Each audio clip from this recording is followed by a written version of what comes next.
Ay, magandang gabi mga boss, mga kamping, mga kabunyog. Salamat po sa dumadagdag na subscriber, no? Mamaya mag-collab ulit tayo. O, magbigay muna ho tayo ng reaksyon dito. Kay Atty. Enzo na naman. Mga boss. Sabi, DBP at Land Bank, nagkakaproblema. Nagkakaproblema na dahil sa Maharlika. Pakinggan ho natin si Atty. Bago lang ho ito 5 hours ago lang ho. Pakinggan ho natin si Atty. Enzo. Itong regular na segment natin, dito po ito sa Atty. Enzo Recto. Kaya ito po ay laging live dito. Kaya po ang pangalan nitong ating page, Atty. Enzo Recto Live. Dito po lagi pong naka-live tayo at lagi pong updated ang mga issues na pag-uusapan natin dito. Tangkilikin niyo po itong ating bagong page na ito at bagong channel sa YouTube. Ito po ay mga bago rin ang mga i-discuss nating issues dito. Mga bago rin ang ating mga talakayan. At nagde-develop po tayo nitong ating bagong FB page at bagong YouTube channel na Atty. Enzo Recto. Dahil po minsan nagkakaproblema yung Enzo Recto at Atty. Ricky Tumotorgo na YouTube channels natin at FB page. Katulad nitong nakaraang mga araw, halos tatlong araw tayong hindi regular na nakapag-live. Kaya may bago tayong dinidevelop na page. Ito na po, Atty. Enzo Recto Live. Okay, mga kabunyog, ang topic natin ngayon, diretso na tayo. Diretso na tayo sa ating topic ngayon. Yeah. DBP o Development Bank of the Philippines at Land Bank nagkakaproblema na dahil sa Maharlika Fund. Ito na yung sinasabi natin noon nang pinag-uusapan pa lang yung Maharlika Investment Fund na yan, sinasabi na natin na marami na rin attorney na kumakaliwa dyan sa diyang Maharlika na yan. Winnie Monsod, Commissioner Rowena Guanzon, marami na hong nagsasabi dyan, attorney, na alanganin yan. Maski nga sa Senado, di ba, sila Coco Pimentel, Risa Ontiveros, ganun din. Pero yun nga, naipasa di ba? Tuloy natin si attorney. Magkakaproblema ang mga government banks na mag-i-invest dyan. Mga kabunyog, may warning na tayo niya noon. Kahit sila Senadora Risa Ontiveros at Senador Coco Pimentel, sumasabay nga din noon si Senadora Chis Escudero nang nagkaroon ng mga pagtalakay niyan sa Senado. Kini-question na nga nila yung Maharlika Investment Fund at ang magiging epekto niyan sa banking system natin. O ngayon mga kabunyog, balitang-balita na itong Land Bank of the Philippines at Development Bank of the Philippines ay nakikiusap na ngayon sa Bangko Sentral ng Pilipinas na i-relax ang regulatory ang regulatory rules sa kanila ay medyo i-relax muna. Medyo daw munang maging istrikto ang Bangko Sentral ng Pilipinas dito sa dalawang government financial institutions na ito. Itong dalawang malalaking bangko na pag-aari ng gobyerno. Anong ibig po bang sabihin nito? At ano po ba ang hinihiling ng Land Bank at ng Development Bank of the Philippines sa Bangko Sentral? Mga kabunyog, ang Bangko Sentral, minomonitor niyan ang mga bangko sa Pilipinas. Hindi kasi dapat magkaroon ng pag-collapse ng mga bangko kasi kapag nagkaproblema ang mga bangko, maaapektuhan ang ating financial system. Kaya minomonitor ng Bangko Sentral ang mga bangko sa Pilipinas, lalo na yung mga malalaking bangko, private man yan o government-owned.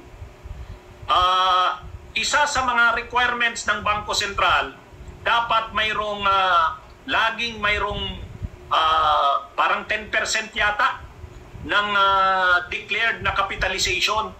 Ibig sabihin yung nakadeklarang capitalization ng isang bangko, dapat laging may pera dyan na 10% doon.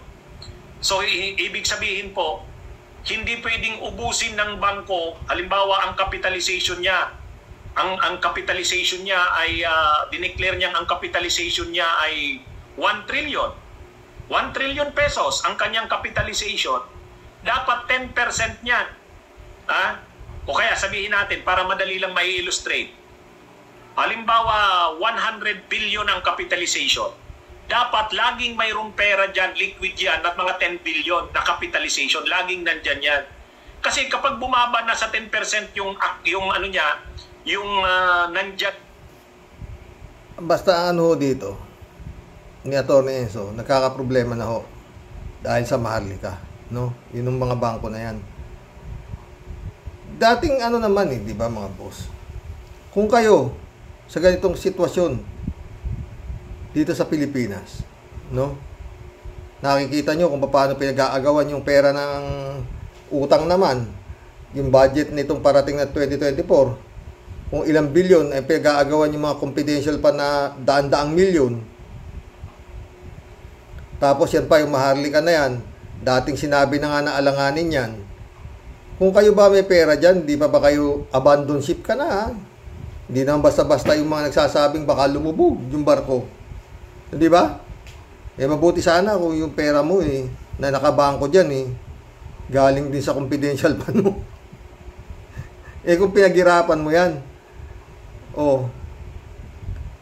di ba mga boss? Obligado ka sa totoo lang ilalabas mo lalo kung napakalaking halaga. Kesa pagdating ng araw sa kakaato-atungal, hindi ka na. Marami yung mga bangko na bumabagsak at kawawa ho yung mga depositor dahil yun lang ho nila nakukuha, yung kanilang insurance, yung kanilang pera na magkano lang din. Kaya nga ho yung mga mayayaman, hindi ho sa isang bangko lang nilalagay yung kanilang mga kwarta, hinahati-hati ho nila yan.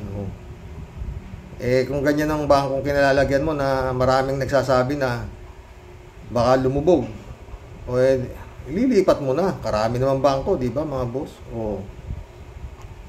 Tignan mo nga yung confidential pa, daan-daang milyon billion pa yung kay Excellency, billion pa, di ba? 4.5 billion din. Kaparehas nung kay Digong, di ba? Tapos yun nga kay Romualdez, sabi naman ni Digong, 1.6 billion. Ano siyo, nagtuturuan na ho yung mga buhaya, mga kagalang-galang na buwakaw, ay na mga public servant. Kawawa kang Juan de la Cruz ka talaga Nagtuturuan na ho sila. Pati COA. Paano ba kasi hindi ko alam pag na-approve yung iyong confidential fund, paano ba yun? Bibigay na sa'yo, kunyari, kagaya si Sara.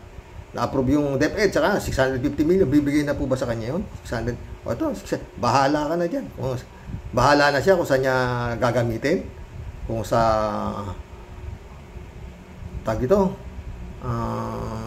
intelligence, mag-hire siya ng maraming intelligence para bantayan yung elementary saka high school, baka ma-recruit ng MPA. Anak ng waiting, ano ba? Di ba dapat sana, sige, approve. Pero yung perang confidential fund, hindi siya ibibigay. Approve ka. Kada kunyari, punta ka. Nakalagay sa isang lalagyan din yung perang in-approve sa'yo. Di ba? Ngayon, kung kailangan mo, kukuha ka doon sa intelligence fund mo na CFI mo na na-approve. No? Parang kukunin mo. May tatanong sa'yo, saan mo dadalhin? Saan mo dadalhin tong confidential? Di ba mga ganun? Kaso nga, hindi mo nga pwedeng gawin yan. Confidential nga Ang hirap, no? Ikaw lang nakakaalam kung saan mo dadalhin. Parang ganun sasabihin nga sa ito. Ba't ko sasabihin siya? Confidential nga kung saan ko kawawa talaga. Okinawa, Japan. Ganun ba? Ganun yata mga boss. Pag na-approve yung confidential fund mo, CFI mo, bibigay na sa'yo. Ganun ba? Bibigay sa'yo. 650 million. Siya na ang bahala. Mga boss. Yun nga 125 million Nagginastos ng 11 days. 11 days nga ba? Oo. 11 o 19 o whatsoever. Hindi pa nga alam. Hindi pa yata nasasagot kung saan mo dinala .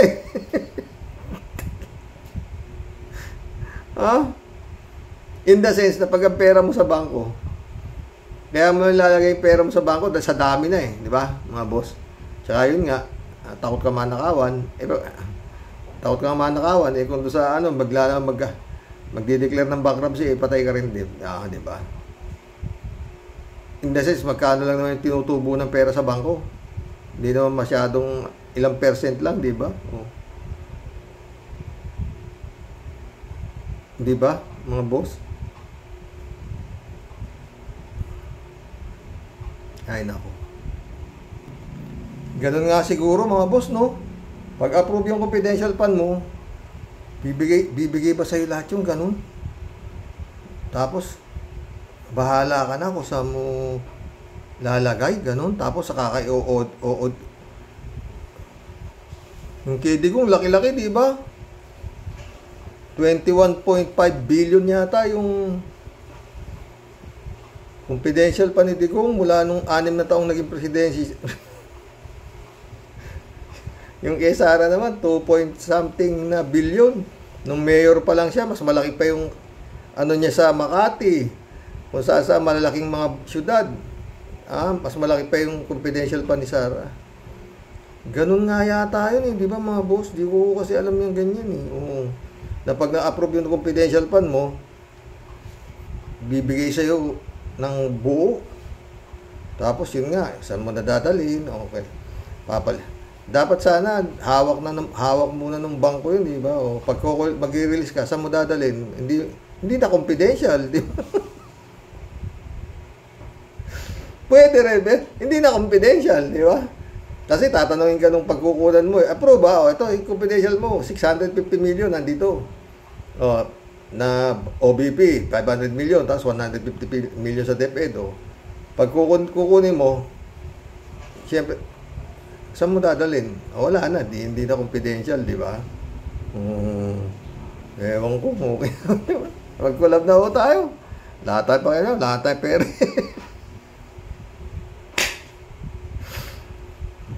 Putek. Miyembro tayo ni Juan de la Cruz. Lord. Ay, naku, masaya na naman ako. Pero maghapon na naman ako nanonood ng gera sa Israel. Oo. Ba't kasi itong Hamas na to nandun sa Gaza hindi naman daw yata Palestinian. O ba't hindi pa nila inano ng mga Palestinian, pinalayas nila yan dyan sa Gaza. Oh. Ngayon nagkaganyan, kawawa yung mga Palestinian, nadadamay sila. 'Di ba? Ewan ko. Si 3J Show, maraming alam tungkol diyan. Sa Israel na yan. Jab Alvaro, welcome to the club. Good evening, Sir Rox, watching from Tokyo. Oh, taga Tokyo pala siya. Leopoldo Dorico, welcome to the club. Sabi niya, daming pera para sa mga kakamping ng China, sa mga kakampi ng China, bilyones para sa susunod na mga eleksyon. Ang sigurado, bigay ng China sa mga traidor ng bayan. May mga senador na halatang halata na lantarang mga China o spy ng China. Dapat ikulong na ang mga yan for treason. Hindi ganun kadali. Dami sila pera. Paano mo kulungin? Naku Lord. Si Bantag nga, saka si Tebes, di pa mahuli. Paano pa yung mga yan? Naku, ewan. Librado Ludovico, shout out Blessed morning Karaoke and to all Karaoke warriors watching from Edmonton, Alberta, Canada. God bless po, stay safe and healthy. Ang sarap pakinggan ng mga papuri, buti pa sa mga OFW pinupuri. Pero itong mga opisyal ng bansa, kasuka-suka, baliktad dapat. Gobyernong Pilipinas ang pinupuri. Tama ka dyan. Diba? Bakit? Paano naman pupurihin itong gobyerno na to? Aber? Raul Villanada, shout out. Greeting Kuerox. Sa mga bayani ng modernong panahon, ang mga OFW. Oo. Kawawa naman mga OFW. So, Erlinda Aquino, shout out. Isa rin ako dun, OFW din ako nung araw eh. Pero hindi ako kawawa. Alam nyo, matatalino Pilipino, totoo ha. Karamihan nga lang din yan, masisipag ko talaga. Sabi ni Erlinda Aquino, Kuya, tama si Senator Trillanes nung may pinalalabas siyang certificate galing sa bangko. Binola lang ni Panelo ang taong bayan. Wala naman silang nailabas. Ingat po, Kuya. Ingat, Erlinda Aquino. Federico Mandak, shout out si Rox, sa gera, walang pinipili pag sumiklab na. Isa yan sa dahilan kaya umuwi na ako. Bukod sa senior citizen na ako, natatakot ako na sumiklab yung gera sa Ukraine.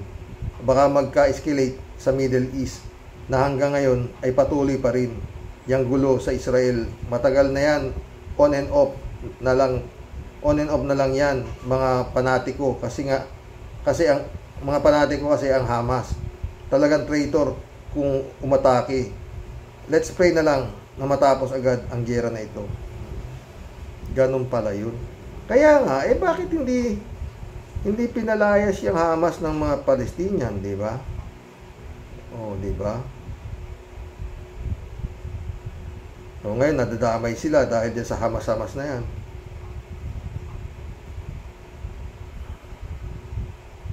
Rolando Cruz, shout out Masisipag ang mga nurse na Pilipino, pero ang nanunungkulan sa gobyerno ay puro tamad. Masisipag lang sa kurap. Sang-ayon ako sa iyo dyan. Masipag din sila, yun nga, sa korupsyon. Moody Muma, shout out Hi, Sir Rox. Good evening po. Nakakalungkot ang mga Pinoy na madadamay sa gera. Ayaw umuwi ng ibang Pinoy sa Pinas dahil sa sobrang hirap ng buhay sa Pinas, sabi niya. Marahil ang iniisip ng iba Pinoy dyan. Marahil ang iniisip ng ibang Pinoy dyan sa Israel. Bahala ang Diyos. Kung mayaman ang Pinas, hindi na sila mag-ibang bansa dahil ang punot dulo kahirapan sa Pilipinas ay mga magnanakaw ng pera ng bayan. Totoo yan, di ba? Meron bang taga-ibang bansa, tanong lang, na pumasok sa Pilipinas para mag-caregiver?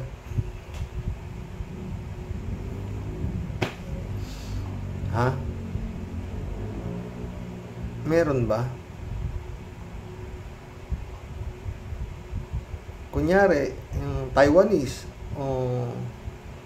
yan, mga taga-ibang bansa, mga taga-Vietnam, papasok sila din sa Pilipinas para mag-caregiver.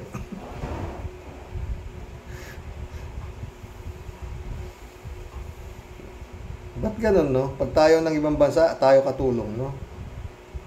Wala Angelito Vincent, shout out. Sabi niya, tapos namumuno dito kung maglustay ng pera sa gobyerno, ganun-ganun na lang. Kakainis. Nakakainis ng ulo, Karox, totoo. Friend Shermin sa Peda, shout out Ines Christiansen, July 7 Alcantara, shout out sa inyo mga boss. Oo. Sabi ni Impong Basyang,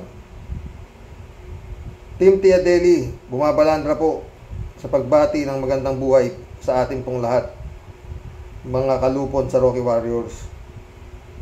Medyo malungkot po at mabigat sa dibdib yung mga OFW po natin na nagsasakripisyo po sa ibang bansa na madamay sa gera sa Israel at Gaza. Namatay po silang mga tunay na bayani at dapat pong ipagmalaki po ng nating lahat. Totoo yan. Habang sila po ay nasa ibang bansa, nagsasakripisyo po para sa magandang kinabukasan para sa pamilya.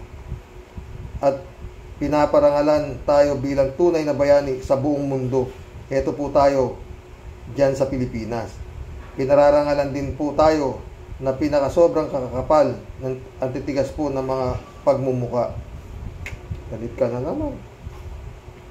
Nakikipaggera naman at talagang lalaban panampatayan nang dahil sa kakakamkam ng salapi, di naman po sa kanila.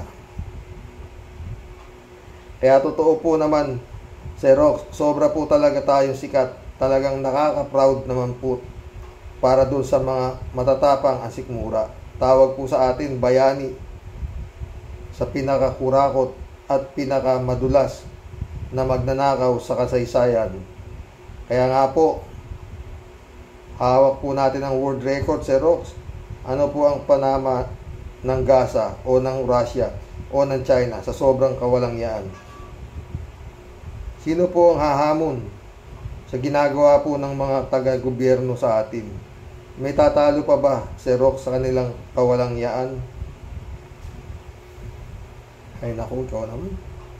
Habang tayo po ay pinupuri dahil sa ating mga OFWs, aba dyan naman po sa atin, sa Pilipinas, puro kasuka-suka, walang kamatayang nakawan. O saan ka pa? Diba, Sir Rox? Yun nga eh. Talagang pagdating po sa salapi, tayo ang pinaka-leader at pinakamatinik na mandarambong.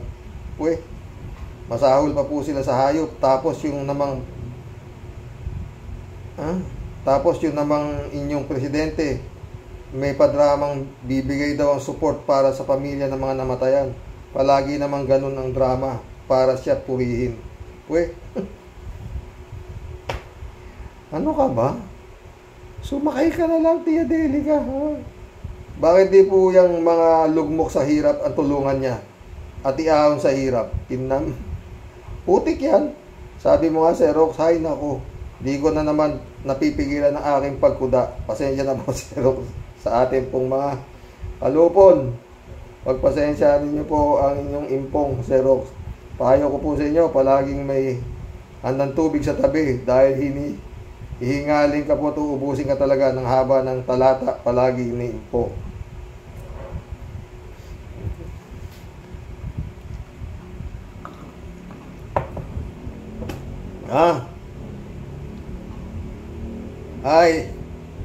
Ako ay lalayas na. Magandang gabi po, ingat po tayo lahat. God bless po. At sa inyo po lahat ay palaging nagmamahal. Ito po ang inyong Tia Deli. Kaya ako, Deli ka. Aris, shout out Aris ha. Sumalangit nawa ang namatay sa sigalot sa pagitan ng Israel at Hamas. At buong pusong nakikiramay kaming lahat ng mga taga-warriors ni Karoke sa pamilya ng mga nasawi sa kababayan. Mabuhay ang lahat ng mga OFW, lalo na sa mga nagdadala ng kapurihan sa bansang Pilipinas. Mga narse sa Israel, kaawaan sana kayo ng Panginoon Diyos. Ang mga nawawalang kababayan ay makabalik na sila. Salamat sa inyong kabayanihan. Ganda naman, Aris. Aris ulit, oh. Ha? Naiinis na ako kay Harry kung ano-anong walang kwentang salita ang sinasabi, lalo na si Kabunyog, sukang-suka na. Ano nga bang letra ang nauuna sa apelyido ni Harry? Bakit masyadong madada? Letter R ba? O letter P? Ay nako. Ikaw naman, Aris, diyan siya kumikita, si Harry. Dati nga siyang human right, hindi yata masyadong kumita. Kaya dito siya sa human left, malaki kita.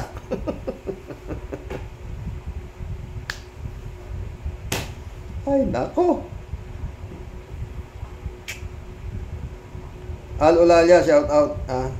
Sa mga bansang may naaapi o hindi pagkakaintindihan, sukdo lang magkagera ay ipinaglalaban ang kanilang karapatan. Dito sa Pinas, bahagang buntot natin para labanan ang kabuktutan ng mga nasa gobyerno na sumisikil sa ating karapatan. Halimbawa na lang ang pandaraya sa nagdaang halalan na lagi kong kinukomentuhan. Nakatumbas na ng revolusyon, bukod pa sa paghihimasok ng China sa ating teritoryo. Ang hirap ng buhay dulot ng kawalang kakayahan ng gobyerno. Nangingibang bayan ang karamihan sa atin para magbigyang ginhawa ang ating mga mahal sa buhay. Kahit buhay ay isasakripisyo. Magandang araw po, Sir Roque at sa mga Roque Warriors. God bless. More power. Stay healthy. Salamat. Al Ulalia. Stay healthy ka rin, ha?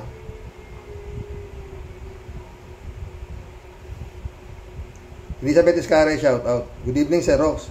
Sana nga ho, huwag nang lumala ang giyera dyan sa Israel, Hamas. Dahil marami talagang inosenteng mamamayan ang namatay dito. Sana tulungan tayo ng Panginoon na matapos na ito. Let us pray na lang po, Sir Rox. Totoo. Yan na lang magagawa natin para doon sa mga nadadamay sa walang kamalay-malay dahil dito sa mga kampo ni Satanas na Hamas, ha? Mastermind eh. Pakita ko mastermind eh. Oh. David Alvin Mendoza, shout out ha.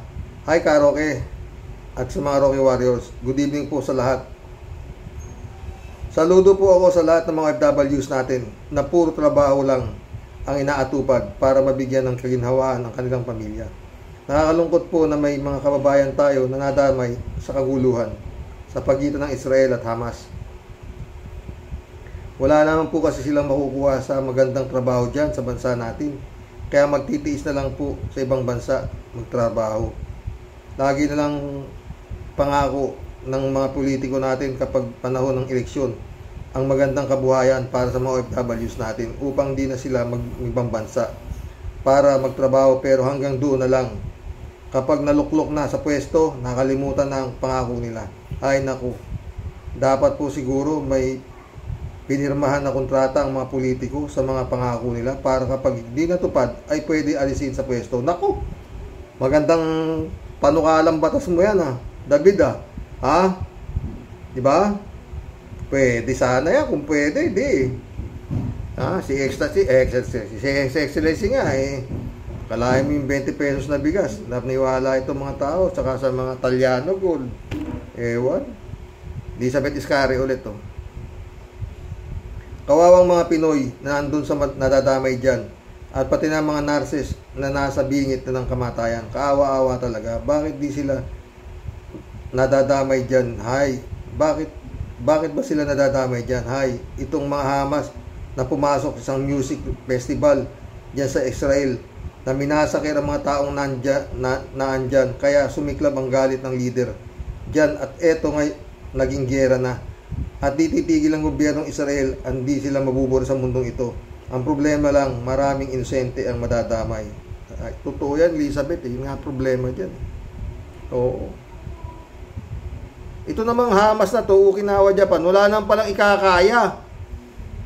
Hawak ng Israel yung tubig nila, saka kuryente nila. O ngayon, ayaw silang, wala sila. Ewan ko, no, mga boss. Pinasok ng demonyo yung utak ng mga ungas, o di ba?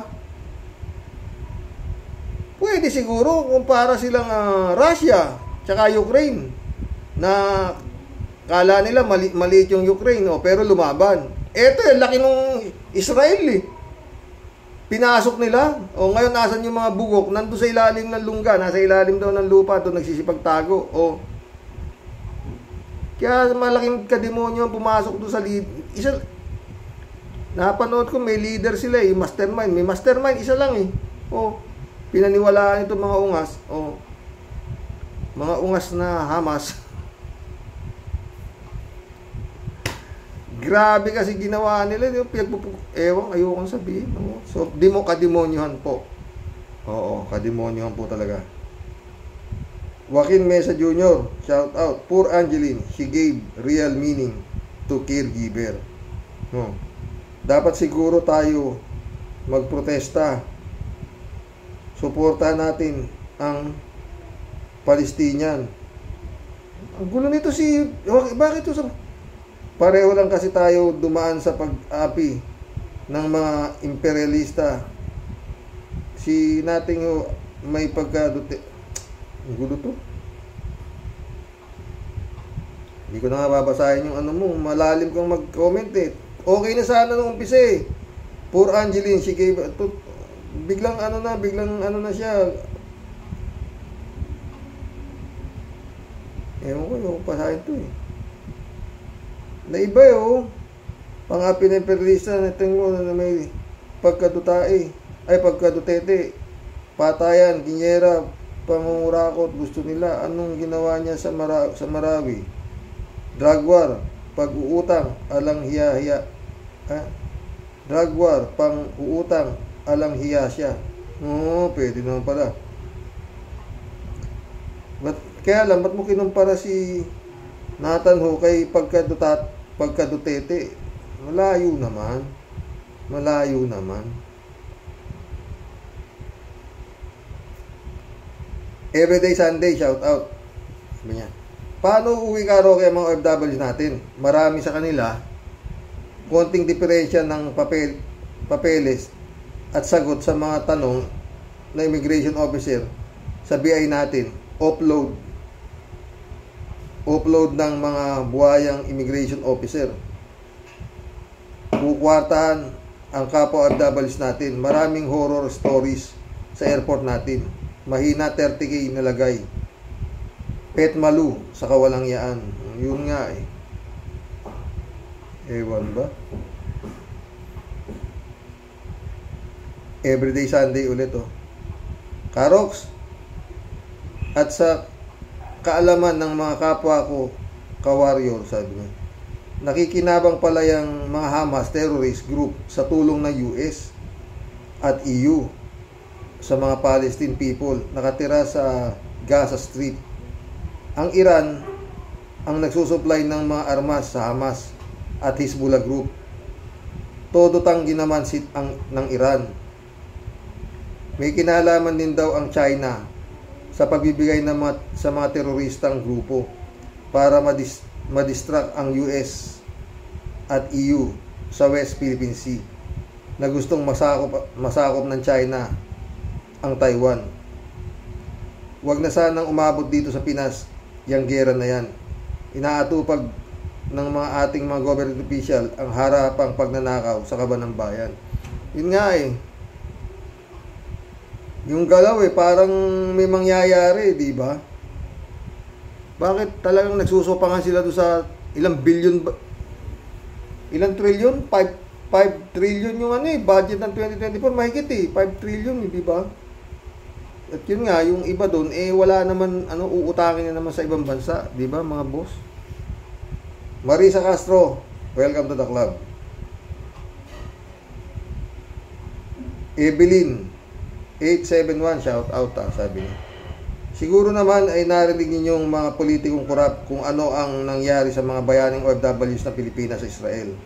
Sana magkaroon na kayo ng maski konting konsensya sa mamamayan na kaya nag-a-abroad, mawalay sa pamilya dahil walang magandang kinabukasan sa ating bansa.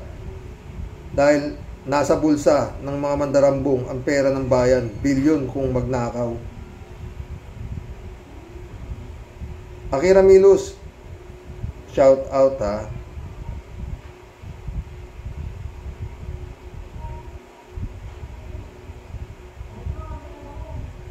Magandang umaga ng Sunday po sa inyo. Magandang umaga, gabi na dito eh. Akira Milos ulit oh. Tama po, lalo natin paingtingin ang ating pananampalataya sa amang lumikha. Wala pong imposible sa kanya. Totoo yan, Akira. Walang imposible dyan.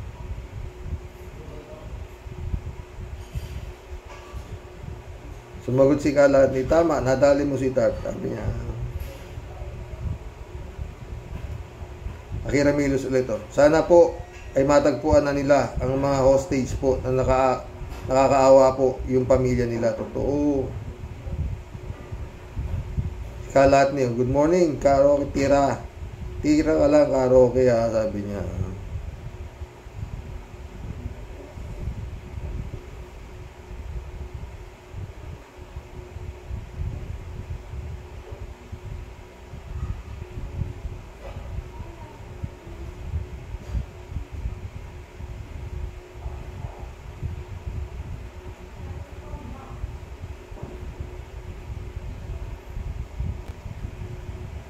Sabi ni Kalatni, gulo. Ang punot dulo ng gulo na yan ay pag nang land grab ng lupa, ng may lupa. Gulo at walang katahimikan na lugar na yan. Sabi niya, Sumagot si Akira, anong ibig mong sabihin? Sumagot si Kalatni, niland grab at illegal na inakupa ng mga Hudyo ang lupain ng mga Palestino mula pa noong 1948. Habang illegal na inaakupa ang mga lupain na yan ay walang katahimikan yan lugar na yan. Thou shall not steal. Ganun ba yun? Di ko alam yung Kalatni ka, ha? Akira ulit, Di po ako pabor sa ROTC kasi another pasanin po yan. And besides, hindi po yan ang pinaka-importante sa ating kinakaharap sa ngayon. Totoo.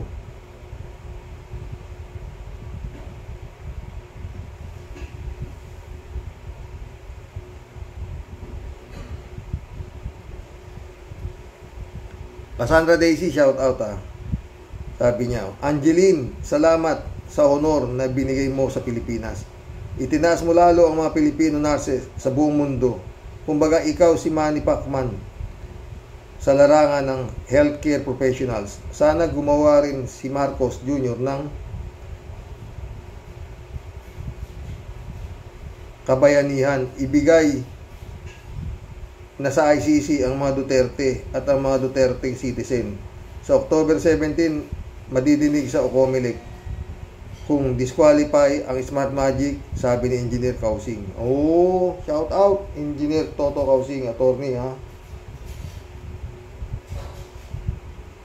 Kailan? October 17. Lapit na, ha. Pero hindi ako naniniwala dyan, Cassandra. Madidisqualify ang Smart Magic? Hindi ako naniniwala dyan. Kasama sila sa bidding. Paano sila madidisqualify? Sabi ni Garcia yan. Tsaka pato nila yan, Okay daw dyan. Prejara, shout out, ha. Sabi niya, ewan ko, may mukha pang nagsasalita yung animal na dutain na yan. Timbre pa lang ng boses niya, na-high blood na ako. Parang pinupunit na yero, nakakasuka. PI na yan. Galit si Onofre talaga kay Diggs. Diggs. Ramon Valencia, shout out, ha. Good morning night, bossing. Mabuhay ang mga OFW sa buong bansa. Totoo yan. Ramon Valencia ulit, Bossing, isa rin akong OFW at isa rin ako sa mga marino masasabing naglingkod sa bansang Israel. Haifa, isa sa pinakamalaking kumpanya ng shipping lines, Sim Lines at Marico Shipping Company Limited. Kaya nagkakalungkot na mababalitaan ang nangyayari na gera, sabi niya.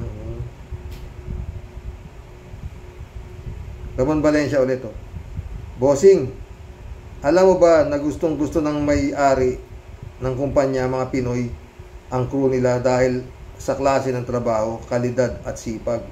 Totoo yan. Ramon Valencia ulit, Tsaka yun nga, Tsaka magaling tayo sa English, di ba, mga boss? Ramon Valencia ulit, Karox, dito may batas na bawal ang magsabi ka ng pagbabanta sa isang tao. Pag tumawag yun sa 911, split seconds lang darating na ang pulis at pupusasan ka na. Ganda pala dyan. Dito hindi. Malayo, Ramon Valencia ulit, Huwag kayong umasa sa taga-COA. Isasabit din sila pati mga taga-justice. Tawa-tawa siya. Ramon Valencia ulit, Karox, nung dati okay pa ang utak ng Pinoy. Ang kaso ngayon, may nabudol-budol gang kaya naging mga engot. Totoo. Sobra, no? Marilo Pabianak, shout out, Sabi niya. Let's Sunday po, tay. And to all Rocky Warriors. Opo nga, tay. talagang kabayanihan ang ginawa niya sa kamatandang inaalagaan niya. Tunay na mapagmahal talaga ang Pilipino. Hindi lang sa kinikita, nakatingin kundi sa pagmamahal sa trabaho. Kung sana lang nag-iisip mga namumuno, di na kailangan lumayo pa para magtrabaho. Totoo eh. Pero sabi ni His Excellency, gagawin niya lahat para hindi na raw magkaano yung mga OFW. Magkaano raw siya ng mga investor. Oh, di ba? Dami na siyang nakuha ng investor. Yung pangako, wala pang nangyayari ha. Tuloy natin kay Anak Malu. Take care po tayo at sa lahat ng mga warriors, lalo na sa mga lugar na may kaguluhan. God bless us. God bless. Marilu. To. 3JC Hope, shout out. Hello, Sir Rock. Seriously speaking, yung nangyayari sa Israel, may historical ang biblical background. Biblically speaking, yung Israel today is Palestine territory. Oh.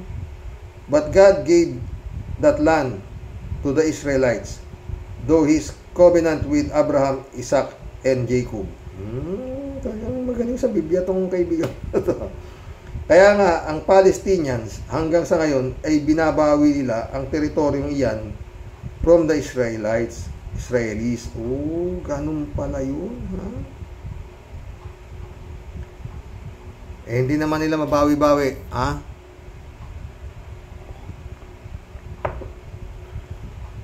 JC ulit. Sir Rox, baka naman may hindi naniniwala sa Biblia sa mga nakikinig sa iyo. Tingnan rin nila ang historical background ng Israel. Alam naman natin na ang territory was given to Israel as an independent country in 1948. Pero ang mga Palestinian at patuloy pa ring binabawi ang teritoryong yan. Kaya walang katahimikan ng Israel hanggang sa pagdating ng Panginoong Diyos. Marami ako nalalaman sa iyo, ha? Pero alam ko na rin yan. Sabi ng tatay ko yan.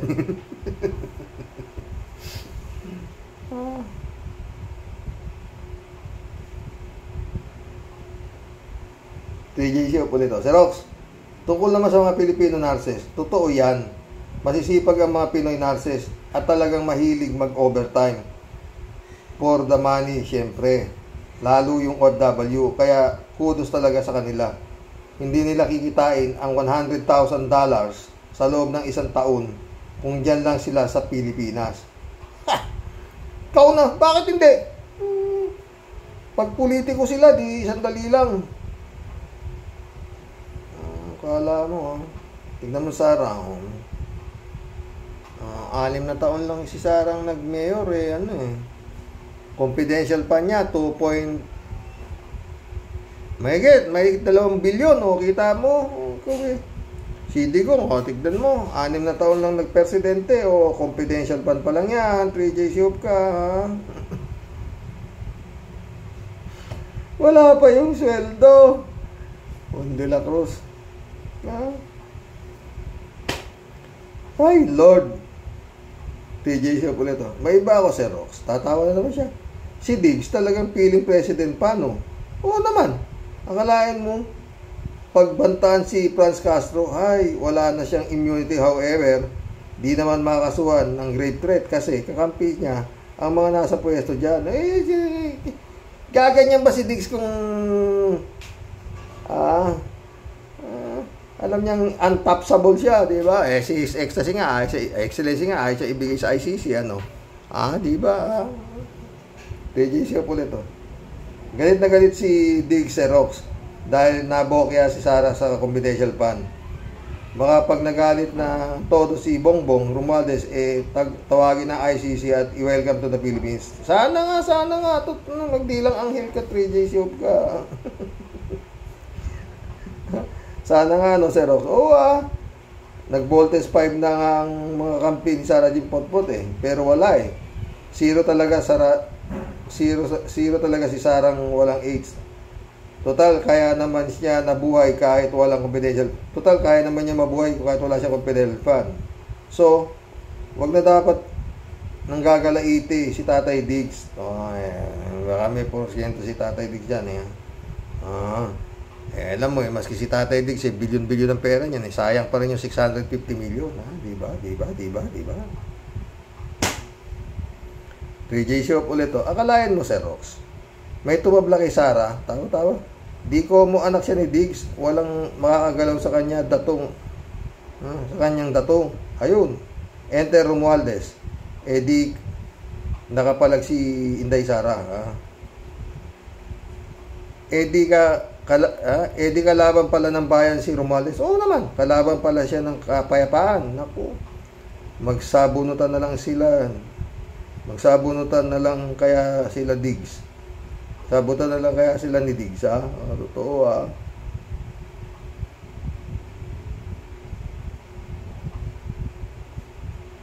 3J Shop ulit to. 3J Shop ulit to. Sir Rox, talagang masalimuot yung Israel-Palestine conflict na yan. Talagang maraming madadamay dyan. Kasi kailangan talaga nating matinding dasal. Alam mo naman, kakampi ng Israel ang US. No matter what, USA will not tolerate what Hamas did. Sir Rox, war is ugly. Millions of Palestinians are going hungry. And no medical assistance. At walang power. Tingnan natin hanggang saan ang tibay Hamas. Pero Sir Rox, we should not underestimate them either. Sabi niya. Ops, mission accomplished mga boss. Friend Amy Bingson, shout out Dolor Garcia, Belinda Magtangob, Brother Eli Asisio, shout out. Hanggang dito lang po mga boss. No? God bless. Hanggang bukas po ulit. Magbigay ko kayo ng komento tungkol dito sa kung kayo ang may pera sa DBP at saka sa Land Bank, anong yung gagawin sa sitwasyon ngayon? Good night. God bless.